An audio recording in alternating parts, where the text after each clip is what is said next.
broadcast is brought to you in part by the One Love Bus Tour. The One Love Bus Tour, feel the pulse of Negril. One love, one bus, one adventure. How we a girl do no life for no. We no know what sleep we a patrol out and no life saver. How we protect no life for no. We no know what sleep we a patrol. Keep up the good work. So you hear how the DSP is talking. He has his spreadsheet, he has his workbook. So they are being very strategic, very granular in their approach, and it is without question that it is having an effect. Good evening and welcome to Negril Times. Prime Minister Dr. Andrew Holness has commended the Westmoreland Police Division for what he says is their successful efforts in addressing gang activity, which have led to a notable improvement in safety and security. During a visit to Western Westmoreland on Friday, where he officially handed over 4 newly built homes under the Government of Jamaica's social housing program, the Prime Minister took time to inquire about the suppression of criminal gangs that had previously plagued the parish. In an update which took place moments after Dr. Holness exited his vehicle in Bath Mountain, Deputy Superintendent Shaunjaye Mitchell, the operations officer for the Westmoreland Police Division, revealed that the parish saw a 15% reduction in homicides in 2024, with a significant number of firearms also being seized during operations. You said it was a 15% reduction in murders. Good.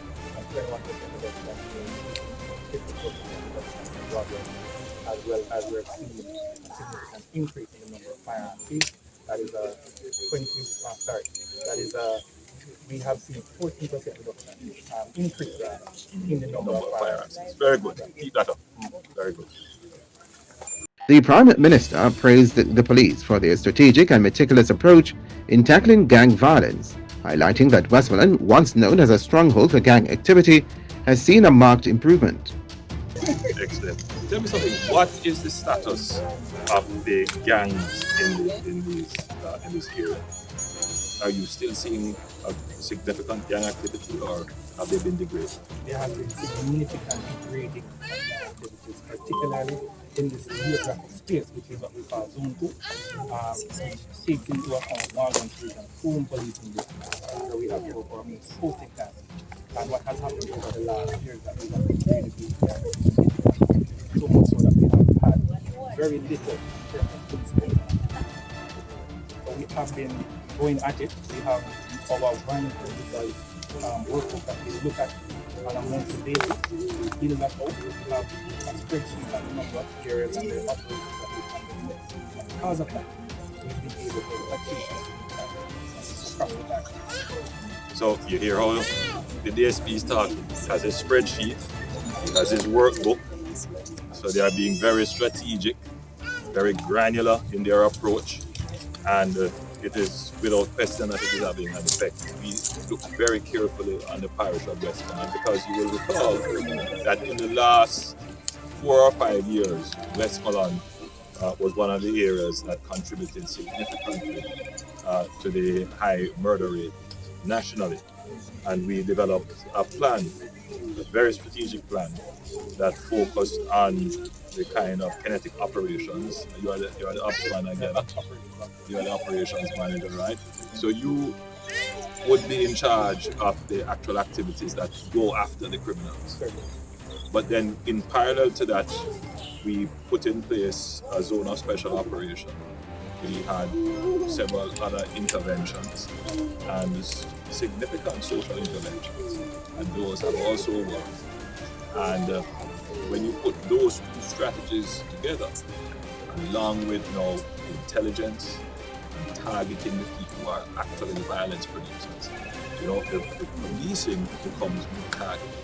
So it's not abrasive to the population. It's really targeted at those people who are committing the crimes, committing the murders, those persons who are really causing grief and terror to the citizens. And once it is targeted, the citizens understand. And that strategy is, the objective of that strategy is to ensure that we separate criminals from the citizens. Because what the criminals try to do is to enlist the citizens in their enterprise and use the citizens as cover. And it becomes very difficult to police when you arrest someone and then the community comes out to defend a criminal. But if from the start you are policing in such a way that the citizens realize that you are on their side, that you are protecting them, then it makes it easier for the communities to separate themselves from the criminals. Criminals will find it very difficult to find safe havens. And I believe in Westmoreland the strategy is working. And as officers, how you carry yourselves, your decorum, your reportment, how you deal with the citizens with respect, that I'm certain will further entrench the security forces here as a force for good and a protector. And your job will become that much easier as the criminals see here as not a place that they will have a safe haven. So keep up the good work. Thank you, sir. You said it was a 15% reduction in murders. Mm-hmm. Good. And 21% reduction in shootings, 54% reduction in robbery, as well as we're seeing a significant increase in the number of firearms seized. That is we have seen 14% reduction, increase in the number of firearms. Very good. Keep that up. Very good. I am Constable Brown, then call me Boy Blue. I have here a warrant to arrest you. I come to show what police can do. I'm going to show what police can do. The Prime Minister also engaged Superintendent Othneil Dobson, the commanding officer for the Westmoreland Police Division, regarding the success of the zones of special operations, which have been instrumental in reducing criminal activity. He further commended the force's proactive strategy of displacing gang members and relentlessly pursuing them to prevent them from establishing new bases of operation elsewhere. Prime Minister Holness emphasized that this approach has been effective in curbing criminal activity and improving the overall safety of Westmoreland. Dramatic reduction in murders and other crimes, because in effect it's the creation of a safe space. The question that we are always posed with is, it's a very resource intense operation, intense in manpower, intense in everything else, and it can in some way have an impact on other policing efforts.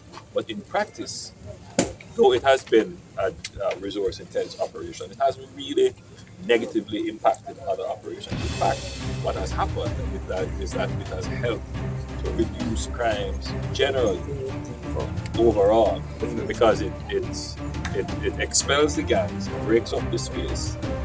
They can't find other spaces to go and entrench themselves.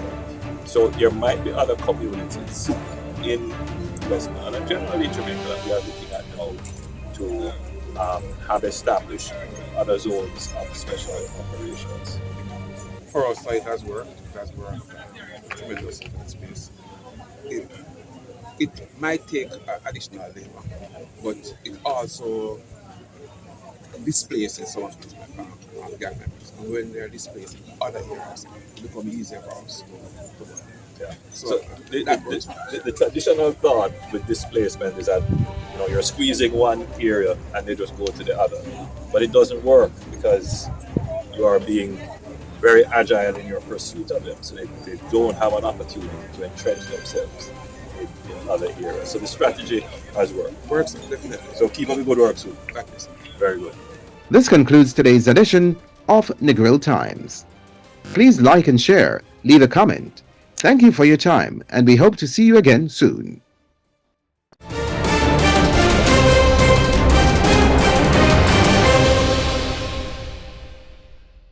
This broadcast is brought to you in part by the One Love Bus Tour. The One Love Bus Tour, feel the pulse of Negril. One love, one bus, one adventure.